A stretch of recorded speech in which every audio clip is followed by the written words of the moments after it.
Hi, friends. This is Wendy Harrop, and welcome to the Say Yes to Yourself podcast. On the Say Yes to Yourself podcast, you'll hear stories from women just like us who are adding the practice of saying yes in their daily lives in big and small ways, and as a result, are experiencing the truth that everybody wins when you say yes to yourself. Saying yes to yourself is a graceful unfolding, an intentional becoming of the very best version of you. It is my hope that in these conversations, we are able to find our truth and be inspired and empowered to live our very best lives. I'm so excited to go on this journey with you, and I look forward to finding a bit of our own story in each other's. Hello, friends. Welcome back to the podcast. I am so eager for you to hear this beautiful conversation with my friend, Cindy Rodriguez. She is a woman that I met about almost 3 years ago. I can't believe that. In a mastermind that we were in that started in January of 2020. And we connected and were very passionate about what each other was doing. And we started meeting on a weekly basis with a couple of other fabulous women. And we've continued to meet for over 2 years, unbelievable. And I am just so excited to share a bit of her amazingness with you. Cindy is the founder of Elimu Girls. She is a second-generation Latina woman living in Southern California. Her family stories chronicle the lives of Mexican immigrants who worked at the Simons Brickyard in Los Angeles, California. She feels a sense of connection with the poverty-stricken teens in rural Kenya, as they were both given a second chance at life through education and empowerment. Elimu Girls empowers vulnerable rural Kenyan teens to become community leaders and entrepreneurs, ensuring financial freedom, self-worth, and equality. We offer scholarships for a 2-year sewing and boarding program for girls so they may disrupt issues of child bride and break the cycle of poverty. As an advocate, an activist, and a founder of a nonprofit, Cindy believes strongly that Elimu Girls provides her a voice, a choice, and a bank account. This woman is phenomenal, and I cannot wait for you to get to know her a little bit better. So sit back and enjoy this wonderful conversation with my friend, Cindy Rodriguez. My sweet friend, Cindy Rodriguez, how are you?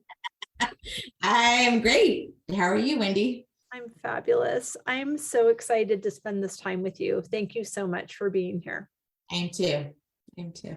So, my queen, I'm just going to go right after it. In what ways are you saying yes to yourself in this season? I think allowing myself to be a just amazing explorer. It's really who I am. And I think the many badges and literally getting married, having kids, like, it has maybe colored that in a way that I've put on exploring. And I have to say that whether you're exploring, a new recipe, or whether you're exploring an island that sits 90 miles south of Somalia, it really it comes from the same place where you flutter and you're so present and all the senses are fired up. And for me, it's like I'm feisty too, so add that to the mix. And it's so good. It makes me so happy and enthusiastic. And I think, I have a lot of energy anyways. Every day I wake up with energy. That's just who I am. The high anxiety sometimes, nervous energy, but this adds this level of fulfillment and meaning too. Not only is it energy and I get to like explore and think of like unpacking a present, but it's also gives me just this level of fulfillment, in that range. When you say yes to yourself, it's like you just took this big meaningful present and just gave it a big hug. And I love that. Oh, I love that. And I love that answer. And to my listeners, our listeners, Cindy and I chat every single week. And to hear a sentence that I have not heard fall out of her mouth, I'm like, ooh, oh, that's fun.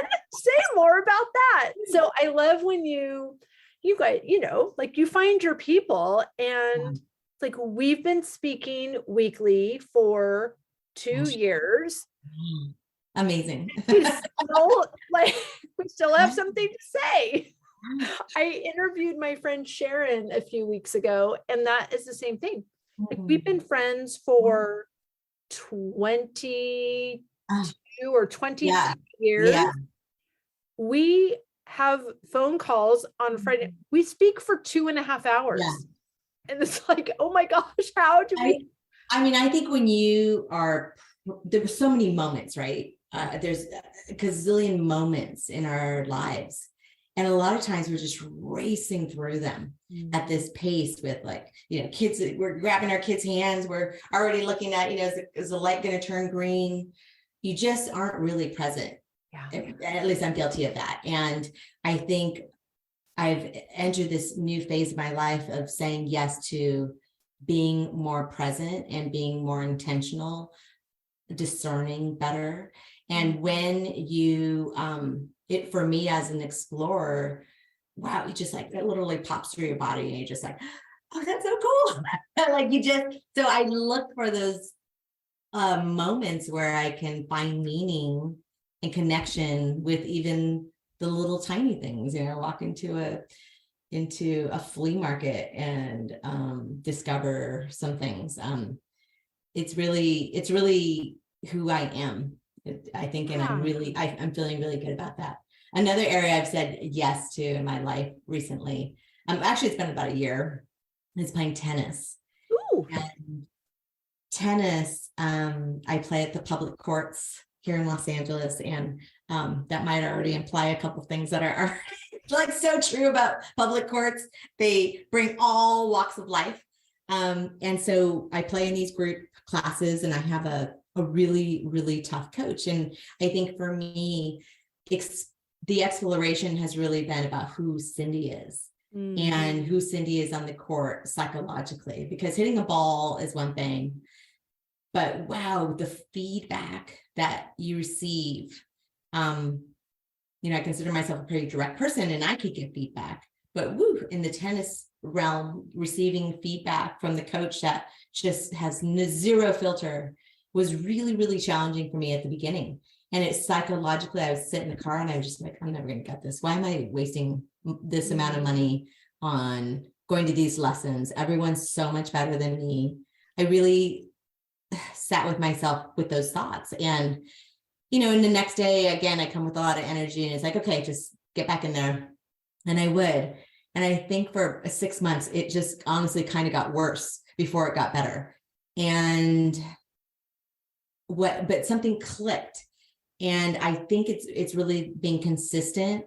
It was actually listening to the coach without being so offended. And it's just, you do through repetition, and whether it's as an entrepreneur and practicing, whatever that is to fill you up every day, practicing, even just being consistent with your meetings, with your intentions, all kinds of things that if you practice consistently, you're going to get better. And the switch kind of flipped, and oh my gosh, I can't get enough tennis. And I'm still that exact same person that's not an ace by any stretch. I have gotten better. But what's happened is I start to I play the bass line, and Wendy, when I hit that ball, like the crack on the sound that it makes, and when it whips across the court, and I mean, it's just it's another like little thing to explore and unpack. And it's just like, whoa, that just came on my racket. Holy smoke, I'm pretty good.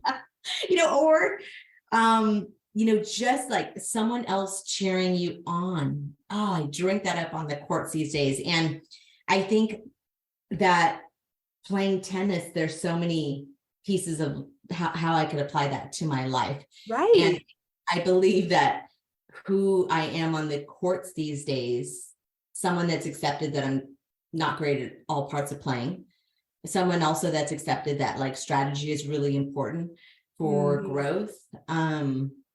Not to overthink it though, you absolutely have to be present. It's not like you could be a planner and then the minute you get on the court, you got to respond to the ball. So it's like, but strategy, long-term strategy or short-term strategy, wherever you're at in your life, you probably kind of need both, because it's helpful to know. So you're not exerting so much energy with every single ball you hit. And you're just like, you learn. And I think for me, the person I'm on the court right now is really the person I want to be in life.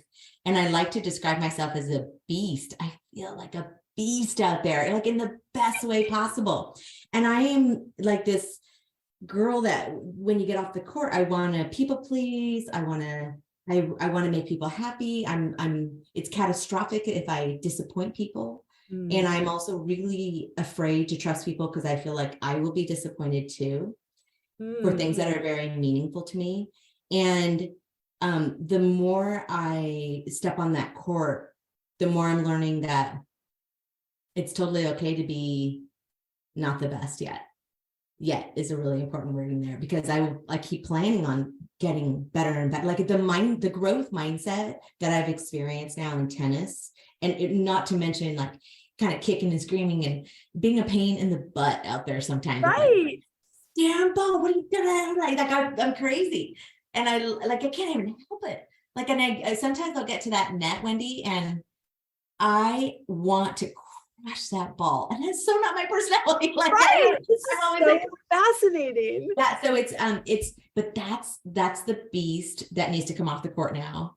And I'll tell you, when I got back from Kenya, I was so lit up, like in a way of leadership. Like I couldn't even help but like out of my mouth came like, this is how you can come with us. Like, this is how we can empower girls. Like, let me tell you exactly what really happened in Kenya, in the sense that you are changing lives. Like, you're with me in my back pocket. And I think about when you're filled up, which is what I felt like when I came back from Kenya, I couldn't even help but lead. And that sort of translated on the court too. And I think it's really about filling yourself up, that you're willing to play at the volley line, at least in my experience. Like I'm willing to play backcourt, no problem, which the analogy there is like, we're pretty safe. Right. Back there, I've got time. I can respond to the ball. I can hit it pretty hard. I've got that down. But if I don't dare run and rush at the volley, and sometimes I do. And when I do, and I don't hit it where it needs to go, I'm okay with it. I forgive myself. I'm just like, okay, yeah, like I'm not that great at that part yet. But in life, if I'm running to the front and I've got everyone's attention and I kind of blow it, or maybe I had a donor and I didn't, I think, I didn't play that well. You strategize and you kind of frame things. And it's like, it's just so not about that. It's like, you just got to let things go. And if you fill your tank, you will have the gumption to get to the front of the line and start leading. But if you don't fill your tank, you kind of have nothing to go up there with. Right. So tennis is a big hell yes. I love this so much. I love this because I love it because we talk every week for 2 years and I've not heard this. So I love that. I love that. I have so many questions. So in tennis, the fact that you hung out and continued while it was painful and while you were getting this coaching, quote unquote, coaching that was not edifying or making you feel like, boy, do I want to make that guy proud. It's like, no, like I want him to be wrong. So, but I love that you stuck with it And I love how you were able to stick with tennis because of your entrepreneurial and personal development practices, and you're able to stick with the personal development and entrepreneurial journey because of your experience on the court and how they are feeding each other. When one of them is hungry, the other part of you is feeding that. And I just think that's so amazing, because it's also, in the drive and in the success portion and in the hit the ball and get the point and master this piece, there's also the realization that it's a game, it's strategy, it's practice, it's consistency. A missed ball does not mean that you sell your racket and never put those shoes on again. Like all the things that can, metaphorically take us out of the game in our entrepreneurial efforts. Like you're learning this resiliency and this surrender, this detachment to what is happening with the ball in this moment is not as important to the muscle memory that you are building by hitting the ball. That is, thank you. That is a beautiful way to frame exactly what's happening on the court and how you go off the court and apply that in your life. I think one thing I wanted to say, actually two things. One is that, some people say, well, extract the emotion out of it or pull the emotion out, don't be such an emotional player. And I would say, oh my God, hell yes, be emotional. Like it is just part of playing when you are actually present. And at least for me, and this is my personality, and it's loving all the parts of who you really are, and who I am is emotional. And so when I can't get my body to do, or my mind to hit the ball in the direction that I want it to go, for a split second, I'm just like, damn, or like, and I have an emotional response, but God, do I let it go? Because my coach always says, don't stare at your greatness. Don't poop, he's like, you're on to the next thing. The emotion, you felt it, you acknowledged it. And you honestly, like tennis will teach you, like, you don't have the time to sit there and be like, then pout. Right now, I didn't, you get right back in there. And I think, look, you of course, we need to honor our failures and the feelings that come with that. So it's not to say, don't acknowledge how you're feeling. It's really about feel it and move forward, because in tennis just allows you this place of like, boom, boom, boom. You have so many opportunities, which we actually really do in life. We have so many opportunities. Are you hungry enough to go get it? Where are you going to go on the court to go get that opportunity? Are you going to run up and volley? Like there's a million different ways you can play this game and win. And for me, I just want to crush every ball, and I just want to hit every ball with such exertion and show everybody on the court like I'm strong. And it's like, he's like, all you have to do is just get it.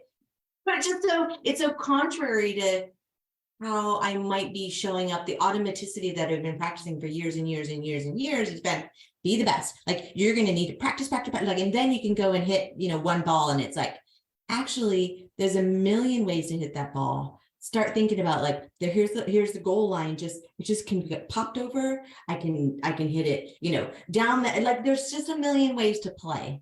Right. It's not a piano recital. Like there's not one piece of music and you're the only one doing it, and that's what you're going to be great at.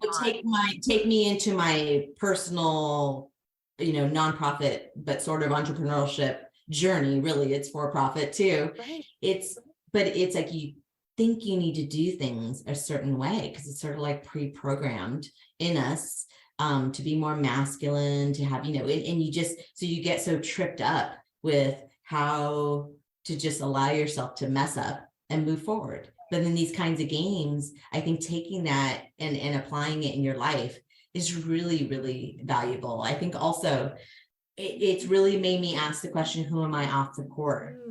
I'm proud to say, like, I'm a beast on that court. Like, I love that people are cheering me on. I have this one friend that's in the class, her name is Debbie, and I call her the beast, we just have so much fun out there, like yelling things at each other. And she's like, oh, there's Cindy. Oh, there's Cindy. She's got, and it's so much fun to show up and be bright and in your like, you're just crushing it and you love it. And then to get that acknowledgement. And so it's like, wow, if I go off the court and I be a beast in my endeavors, right? What does that look like for both of us? Honestly, for all of us, right? And you can, but then I'm like, but it's so contrarian to like, I don't want to disappoint people, or what if I try this and it's a total failure, or people won't take me seriously because I'll be way too, silly or emotional. And look, those are things I will have to work through, but I like the girl that's on the court. I really actually like her a lot. I think she's Cindy, and now I just need to take her and like have her be. I just need to basically wear a skirt every day to work. I'll show up as that beast.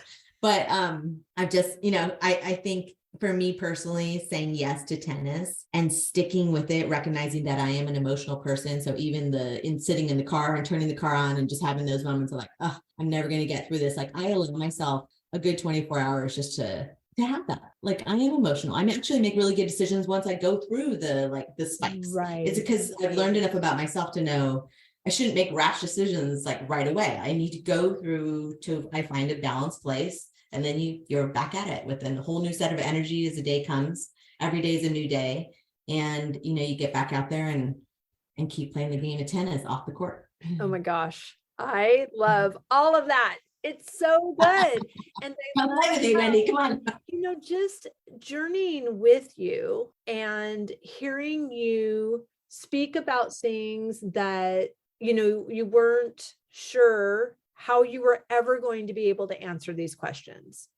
So, like being present. You're like, of course I'm present and we got to go. Like, we got to get this present in the car and get on the other side of town and let's do, and just redefining these attributes of your day and being present. I love that practice so much because I think it can mean so many things and it means one thing at the same time, and I guess it doesn't mean different things, but it has a lot of components to it.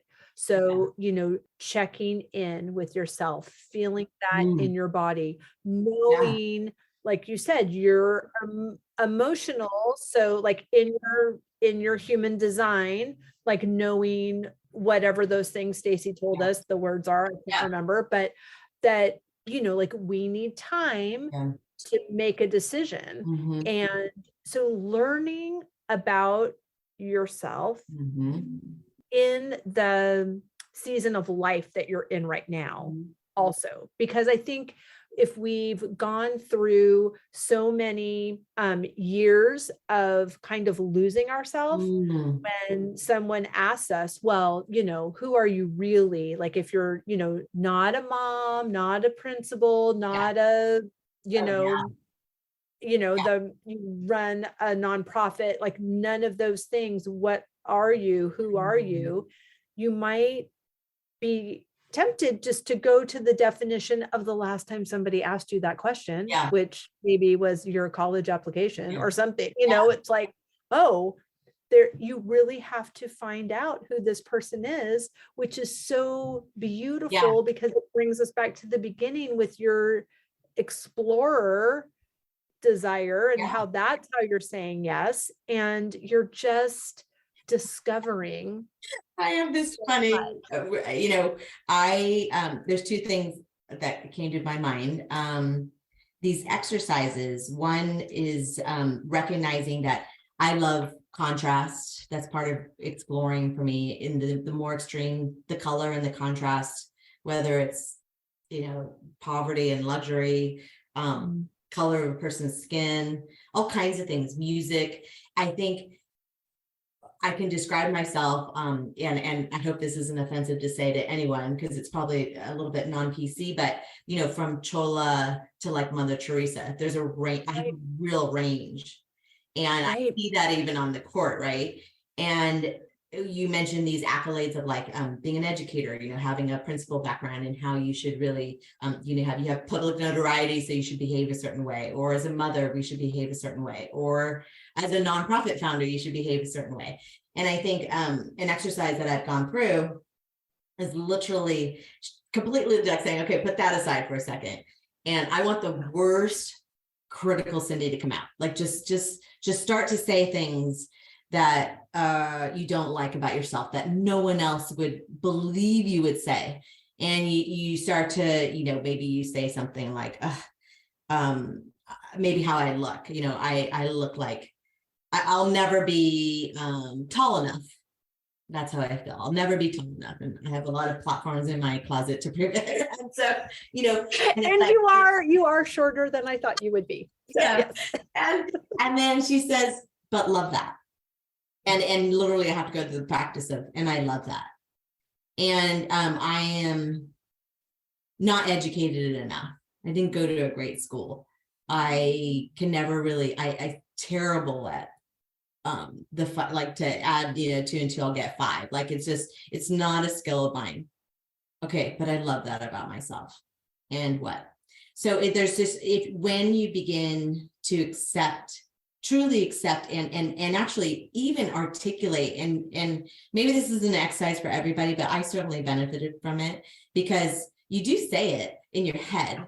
And I think there's a level of acceptance amongst all of us that we have an inner critic, right? So, but actually to articulate those things, and then to say, and I love that, is like, it's almost like hard to even get out of your mouth, because you could just be, and the person I did it with was like, oh, you're better than that. Come on, Cindy, I know you have, like, and you do, if you really allow yourself to go to a place of letting all of it hang out, and you don't have to go do this on the top of the mountain or anything. It's just with you and loving all the parts. That part I've taken to the court, because I know I'm not good at the volley line yet. I'm terrible at serves. Got a killer backhand. I grunt and I am intimidating when I come up to I know I am, because people have told me that, like, it's fierce. And so there's so many parts, and then it's like, oh, but I keep,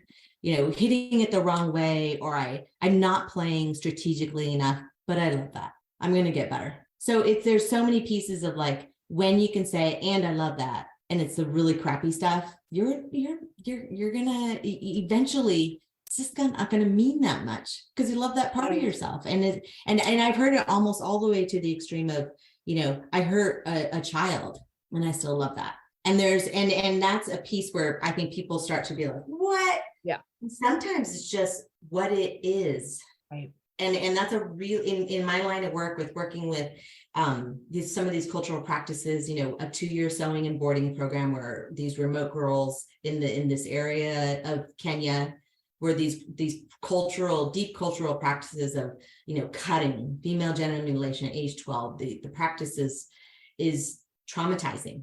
Yes. And, allowing ourselves to not judge other people, which really it's about judging yourself, right? Like when you say, I love that, it's like you're saying, you're judging yourself. And so recognizing that a good balanced place to be every day is like to really practice not judging. And it's amazing how you just, once you can get to that space, you could just start to go with the and, which is like, okay, and we're going to do this because it's really going to help. We're going to start a campaign to work with the moms to really help educate them. Right. We work with the dads. We're going to work with the uncles that, so it gives you a place to jump off from, that is just, you're not expending all this energy on like all your judgments. And well, that's absolutely wrong. You're kind of just accepting that of what it is. And then you're able to just go with the and, like, start moving forward. Right. I mean, and that's such a key point, is using the word and instead of the word but. Yeah. Right. Because you're acknowledging, you're not discounting it. Typically when you say the word but in a sentence, you're really saying, forget everything I just said and really listen to what's coming next. Yeah. But when you use the word and, it's almost like they're all on a level playing field. And it allows you to experience feelings too. I think when we can do things to kind of logically bypass feelings. And I think when we allow ourselves to sit with, this is what it is, and then you just drop into more of a feeling space, and you breathe through it, those really starts to make those little shifts. And to me that, overall it's like growth mindset, because you're just ready to go. You're ready to go after you just acknowledge it. I don't even, I think it's not even so much about releasing it. There's certainly things you should and can release that shouldn't be in your body, and it's great to get them out. But it's really more about, to me, it's about acceptance, and then being just this little love goddess. Right.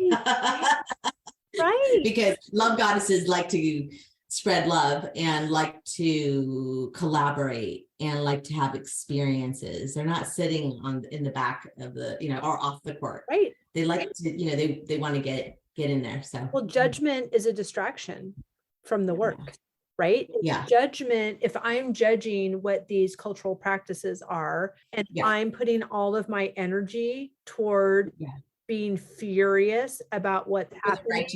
Yeah, they're on this side of the line. We're on this side of the line. I'm not going to be effective in helping these women. That's exactly.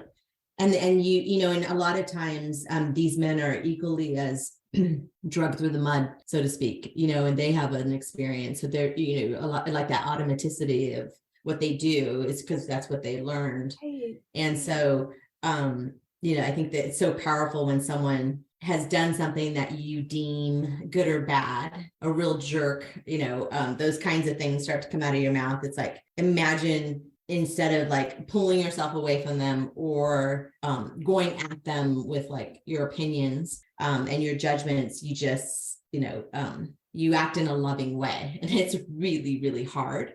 But that, to me, I believe is the way through to actually make it all work and make real change. And ultimately legacy is about like, we live in a dynamic world. Like, what did we leave behind? And hopefully, like, a lot of what you left behind is the nuggets of love that you put in all the people that you loved, because they're the ones that are actually what you're leaving behind. Right. I'm not gonna be able to go do this with the maple tree, or I'm not going to be able to go do this with a bank account.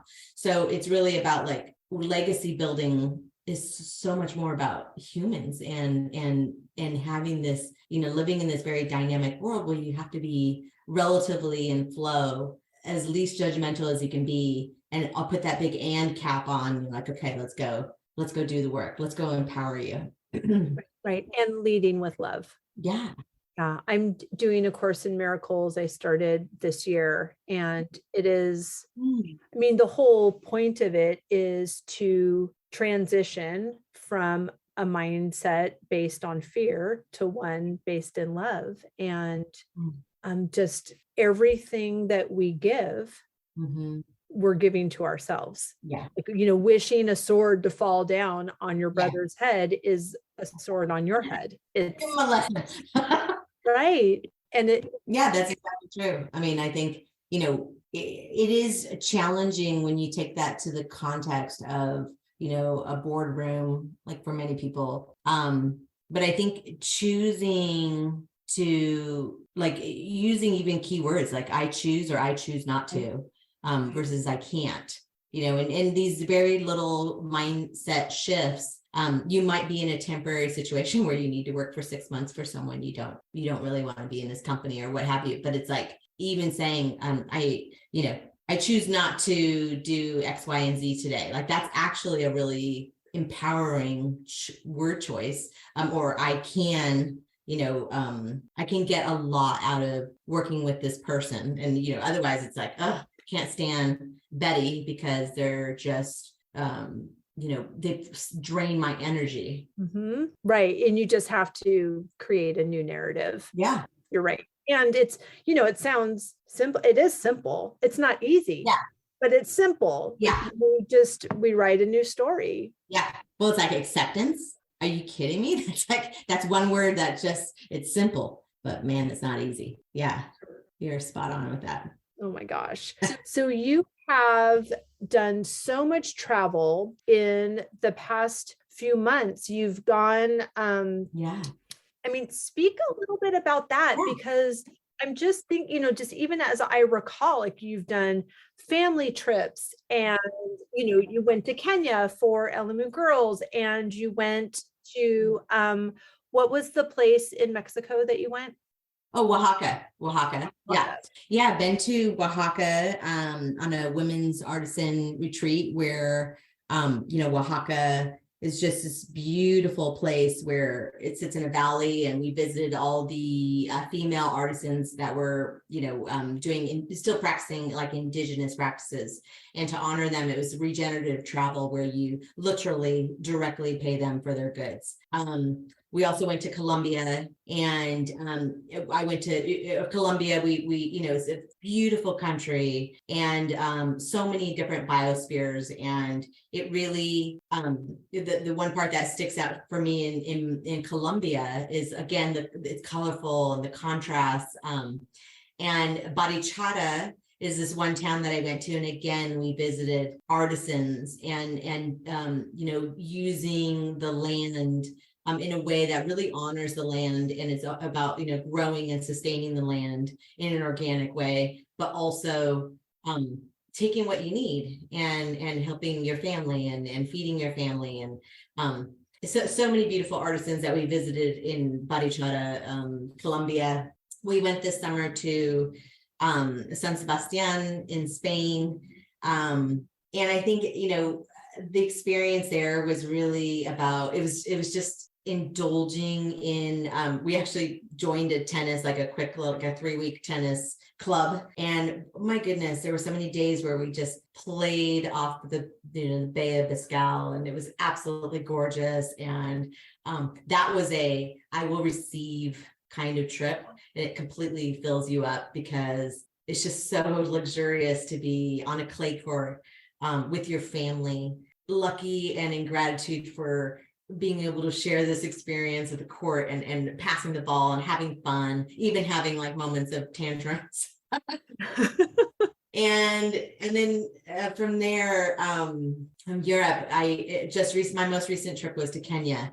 And this trip was it was for my 50th birthday. And it was also to, kind of have a reunion again. It's been since 2019 that I've been able to see the entire staff, the teachers, and the girls, of course. And it was just so, I did go over there a different person. We could just keep evolving. And I am so humbled to the extent that I am a very powerful contributor in this formula, but so is everybody else, and they are powerful in their own right as well. And it's like, to have this energy go towards this project of empowering young girls who have really been taught from the moment they're born how inferior they are, how what poor lives, just there's the best prospect is really being like a third or a fourth wife. It's really demoralizing for them, and they don't come in with the so-called academic skills of even being able to speak their own language well. And what's happened in this juncture of where we're at is like, yes, the rudimentary concept of, if you have a skill, you can feed your tummy. And it's that simple. And it's that much of a contrast. And I talk about the underdogs of the world. Man, do I like to be there right in the front line. And it's poverty that's really hard to look at. There's lots of times where I'm look around for my own personal safety, because you're in these environments that are, you're the one that stands out. Even religiously, like, it's high contrast again. So I think holding space for these girls is the medicine I get from these kinds of trips these days. And for them, watching them witness me also, who I think that they have a connection with, and that they feel like, okay, she sees me, and I'm totally, speaking the truth about, we all face these fears of not being enough. And where did that come from? And let's start to break through that, and let's disrupt that pattern of, that's not true. It's just not true. You're simply made to be your best self, to totally live to your full potential. Like, and sewing is this gorgeous craft, and it allows them to really come together around the table and learn this skill. I mean, there's so much therapy that goes on a daily basis for them to heal their traumas. And some traumas are female genital mutilation, maybe coming from a family where child bride is alive and well. Their sisters were married off maybe at age 14, and they had the good fortune to be able to attend the Elimu Girls program. Some of it is even in the summers when our girls go back, it's one hut. They're getting older.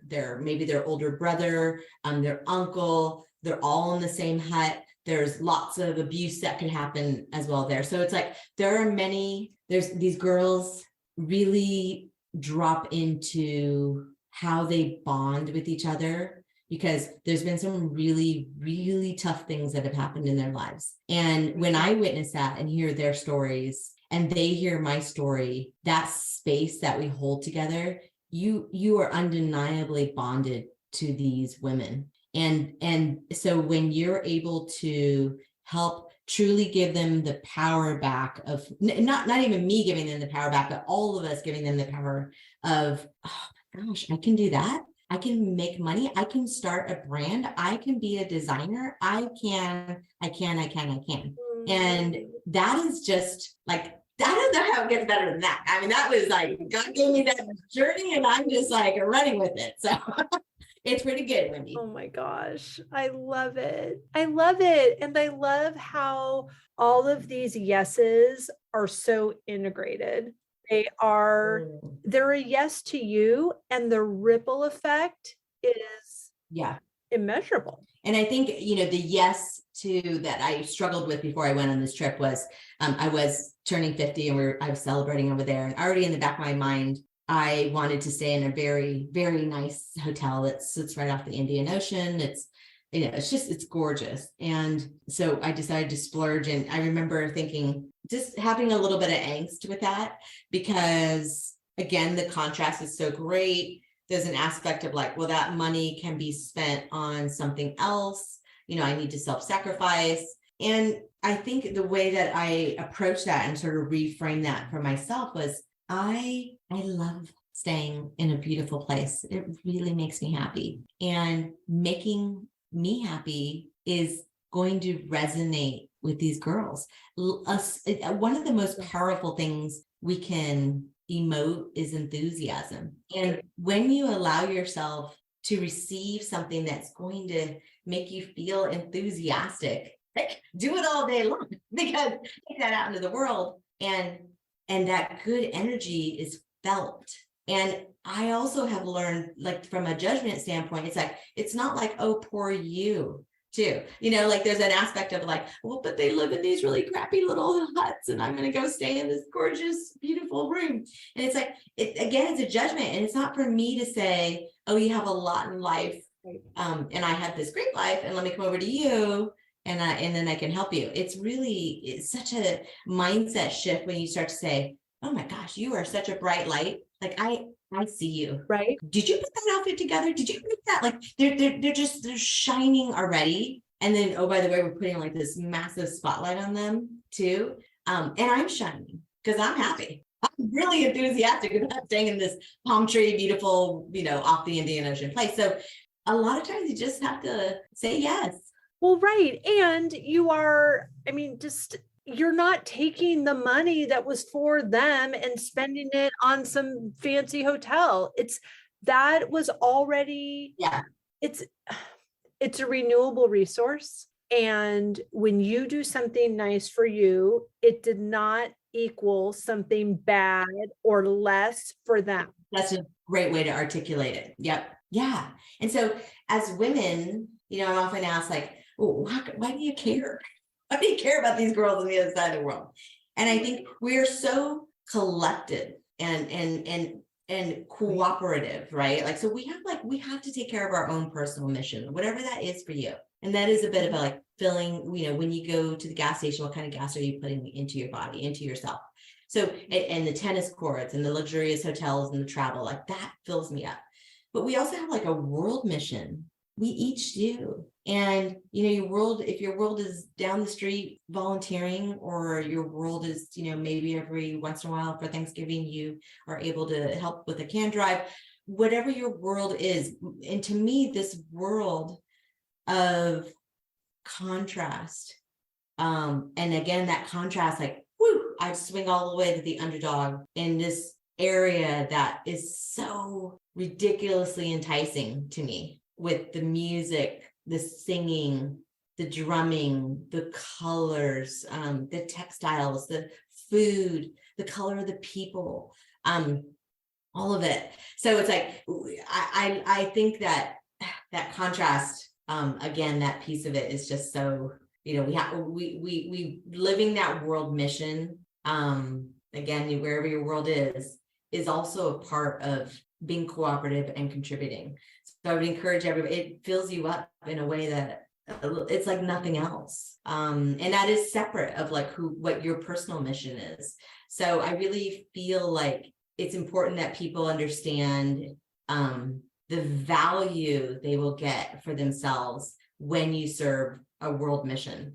And I know, and I feel like the opposing thought is, well, I just feel like I give. And it's like, well, then you're giving too much. You know it. You just said it. You got to fill the cup. It's not about not giving at a world level. And again, your world could be just your small community, could be within your household, whatever that world is for you. But the negating thought or the opposite thought is not like, I give too much, right? I'm already like, I'm spent. It's like, if those words are coming out of your mouth, you have to go to the gas station and put the good stuff in. Right. And it requires that you fill your tank. Yeah. Because giving at a world level it's undeniably soul filling. Absolutely. Yeah. Yes. And it's the same thing of it's renewable. Yes. And you giving to yourself, going with me to Paris. Yeah. And supporting Elimu Girls. Yes. Like you do both of these things, and it is a circle of giving and receiving and giving and receiving. And in your giving, you are receiving, and in your receiving, you are giving. And it's like, for me, it's like, it's gold. It's like liquid gold. I mean, I can't explain how good it feels to sit in these spaces with these people that you are showing love to. And that is the most powerful thing we can do for ourselves. Nothing better. I wouldn't want to spend my time doing anything else. Thank you so much, my friend. I've loved our conversation. Thank you for being so generous. You bring out the best in people. I really enjoyed talking to you today. And I didn't even know all that stuff about tennis. And it was so fun to articulate and have you articulate that back to me. I appreciate I love it. Tell people where they can follow you, find out how to support Elimu Girls, all of the things. Yeah, absolutely. Well, right now we're running a campaign. So we're looking to raise $30,000 to put 14 girls into our sewing and boarding program, as well as also have up to like 38 girls which participate in Elimu Girls program, but not necessarily boarded. So please contribute. So little goes so far. We have a few other ways that you could participate with us. One is as we shop for the season, we have handmade artisan dolls made in Kenya. And they're called Pendo dolls. They're on our website. And Pendo means love in Kiswahili. And these dolls are mirrored after our girls, Priska, Nancy, Carol. And they also have these gorgeous stories of, these Parisian sort of wear that when we prepared dresses for the 2019 Paris fashion show. So there's lots to read about there. It's even better to have it in your hands and just help girls here really connect with something that was made by a girl on the other side of the world that is looking simply to have a better life. Another piece we have is we have paper dresses, and the paper dresses are made out of corn maze flour bags, and we use them for our very first year in the college to help girls establish patterns for children's uniforms. So they adorn the classroom, and they're just gorgeous little paper dresses. And we realized that how artistically beautiful they are. And so we ask that you also support Elimu Girls by buying a paper dress, framing it, putting it somewhere in your home. And it's this amazing talking piece that came from literally halfway across the world, made by a girl that, again, is learning a skill to feed her tummy and make her life better. And that's at elimugirls.com. elimugirls.com. Please follow us on Instagram, Facebook. Please DM me for partnership opportunities. I'm always looking for ways to grow and amplify her voice. I love it. And we'll link everything in the show notes. Thank you so much, Cindy. Thank you, Wendy. I hope you enjoyed that conversation as much as I did. As always, any links or notes mentioned can be found at phineaswrighthouse.com in the podcast section of our site, or in the show notes below. And if you haven't connected with me personally, come find me on Instagram at Phineas Wright House and let me know you listened to this episode. I'd love to get to know you. Thank you for sharing this time with me. I know your days are full, and I'm really grateful that you chose to spend some of your precious time right here. Be sure to subscribe to the podcast so you don't miss any of these delightful conversations. I'll see you next week.